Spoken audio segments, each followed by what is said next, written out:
bienvenue dans cette nouvelle vidéo où nous allons à nouveau aborder les événements d'Harry Potter et l'Enfant Maudit. Cela faisait déjà un petit moment qu'on n'avait pas parlé de cette 8e et dernière aventure d'Harry Potter.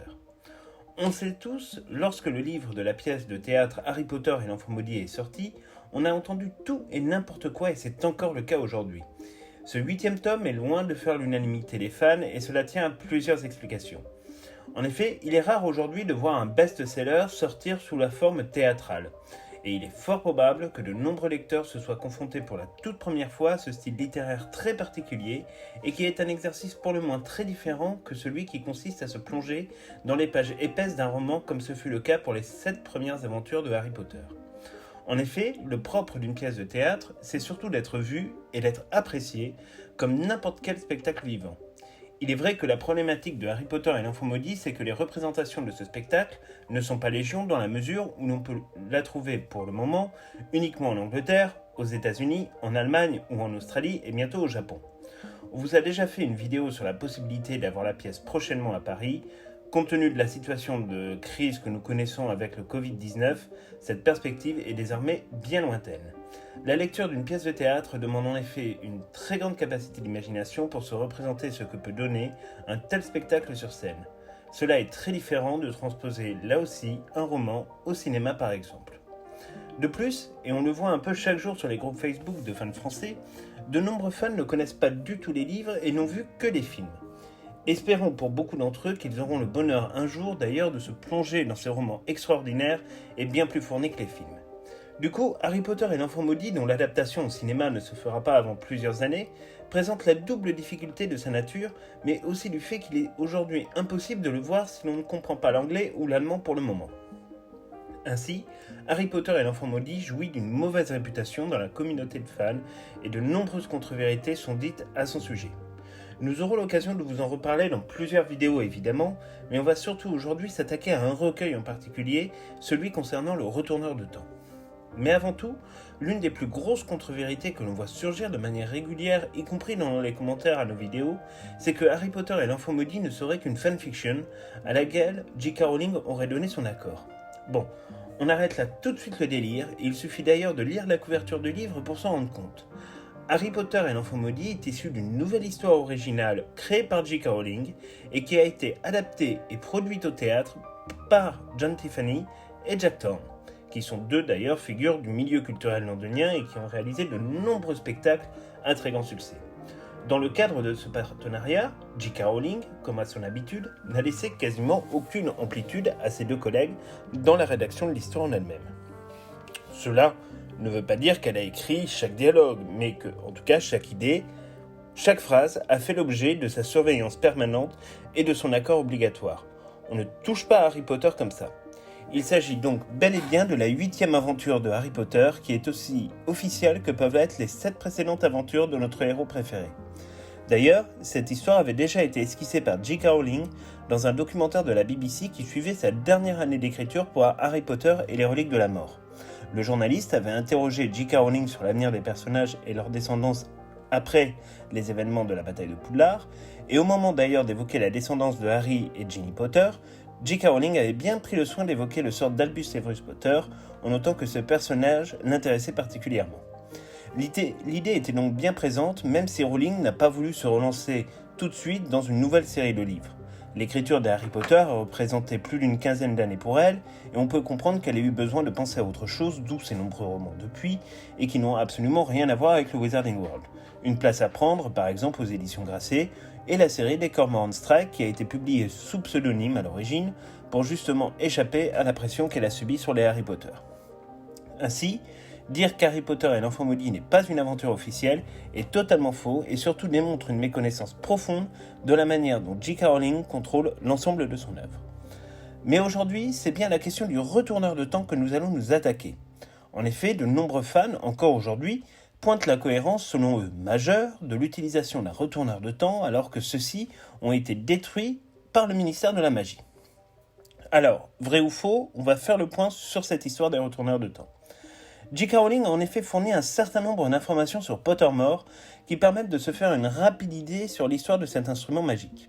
En effet, les voyages dans le temps sont possibles dans le monde des sorciers, mais de manière très limitée pour le coup.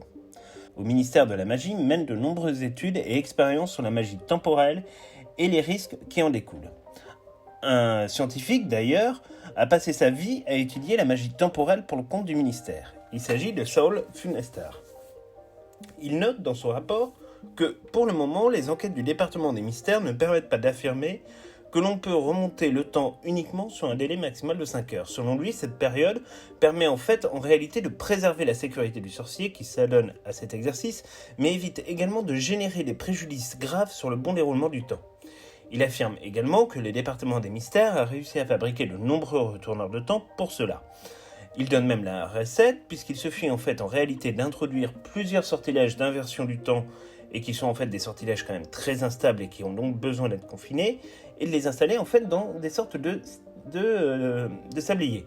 Une fois ce sortilège d'inversion du temps confiné, on peut d'ailleurs se demander s'il n'a pas croisé le Covid-19, mais bon, petite blague à part, ces mini-sabliers enchantés permettent à un sorcier de le porter en médaillon autour du cou, et grâce à un système d'anneaux rotatifs, il est ensuite facile de sélectionner le nombre d'heures que l'on souhaite rattraper.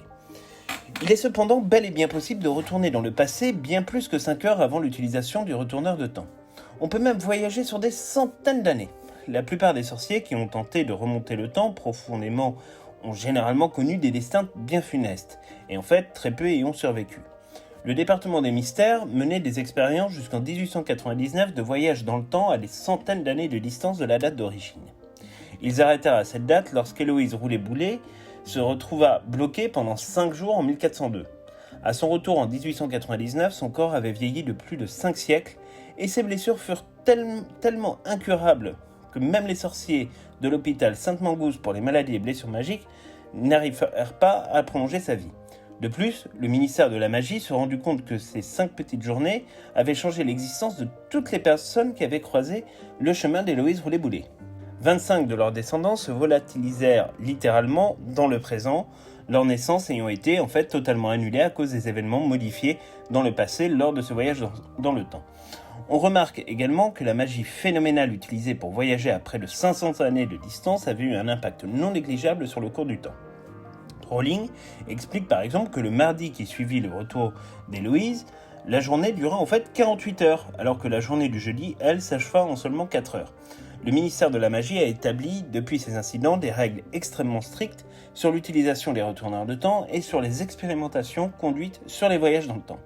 Le stock du ministère est soumis à un tas de lois et de règlements, car même si les retourneurs de ministère ne permettent en réalité que de revenir 5 heures en arrière, ce qui est la marge de sécurité pour un sorcier, ce n'est évidemment pas le cas de tous les retourneurs de temps. Les retourneurs de temps du ministère sont donc, eux, très contrôlés et ne sont utilisés que pour résoudre des problèmes mineurs ou d'emploi du temps. C'est comme cela, par exemple, qu'Hermione, grâce à l'intervention de McGonagall, réussira à suivre l'entièreté de ses cours durant sa 3e année. Le stock du ministère sera détruit lors de la bataille qui oppose l'armée de Dumbledore et les Mange-Morts dans les événements d'Harry Potter et l'Ordre du Phénix. Et là, vous avez bien lu, en effet, le stock du ministère a bel et bien été réduit en miettes. Est-ce que cela signifie que tous les retourneurs de temps ont disparu ? Absolument pas. Personne ne l'a dit et Rowling non plus, bien au contraire. Elle a précisé sur Pottermore la manière dont les retourneurs de temps du ministère de la Magie avaient été créés et la manière dont ils avaient été détruits. Elle n'a jamais précisé qu'il n'existait pas d'autres retourneurs de temps. Seconde problématique soulevée par les fans, on ne peut retourner que 5 heures en arrière. Sauf que là aussi, J.K. Rowling, elle-même, précise qu'en réalité, les retourneurs de temps peuvent retourner 500 ans en arrière. La durée de voyage de 5 heures dans le temps ne s'applique donc que sur ceux possédés et fabriqués par le ministère de la Magie et qui ont été fabriqués uniquement dans cette optique. Mais en l'occurrence, on peut imaginer que le voyage dans le temps, s'il peut se faire sur 500 ans en arrière, peut très bien se faire sur 50, 60 ou même 200 ans sans difficulté autre que les dangers du voyage temporel. Rowling explique d'ailleurs que, pour la suite de son récit, elle a souhaité détruire tous les retourneurs de temps du ministère afin de ne pas trop simplifier les événements de Harry Potter et le Prince de Sang-Mêlé et ceux de Harry Potter et les Reliques de la Mort. Concernant Harry Potter et l'Enfant Maudit, la problématique est tout autre.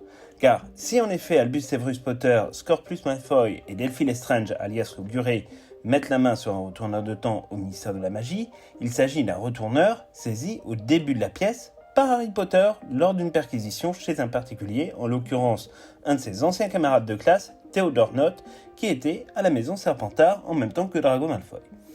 Un second retourneur de temps et par la suite utilisé dans le récit.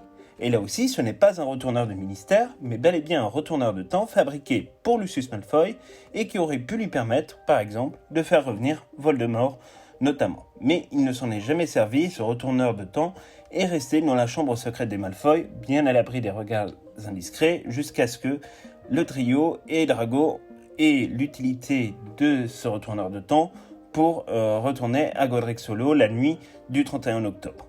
D'ailleurs, Draco va même jusqu'à citer, dans ses propos dans Harry Potter et l'Enfant Maudit, les travaux du professeur Funstar, preuve que J.K. Rowling avait parfaitement bien ficelé son plan.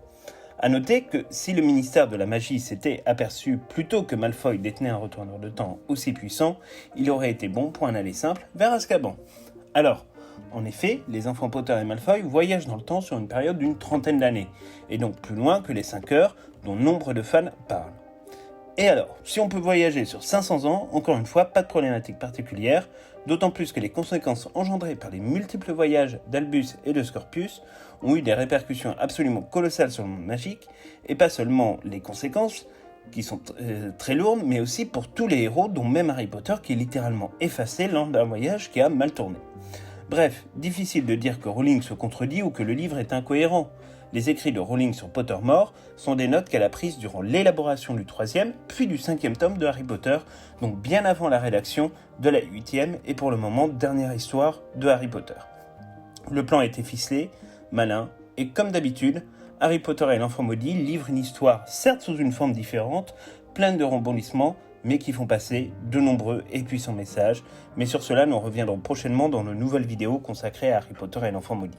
Il est très important de se dire que lorsqu'une histoire nous est présentée comme Harry Potter et l'Enfant Maudit, que cette histoire est présentée par J.K. Rowling, il est évident que le monde qu'elle a créé, elle le contrôle et elle le connaît par cœur. Il ne peut donc pas y avoir d'incohérence et ce n'est pas un lecteur, quel qu'il soit et aussi pointu soit-il sur Harry Potter, qui pourra venir remettre en cause les décisions d'un auteur qui lui aussi garde toujours sa liberté artistique, et ça c'est la grande force d'un écrivain, c'est de pouvoir garder sa liberté artistique et le droit de vie ou de mort sur ses personnages, mais également sur les histoires, en l'occurrence que J.K. Rowling invente. Voilà, c'est tout pour cette nouvelle vidéo sur Harry Potter et l'Enfant Maudit, et notamment la problématique des retourneurs de temps.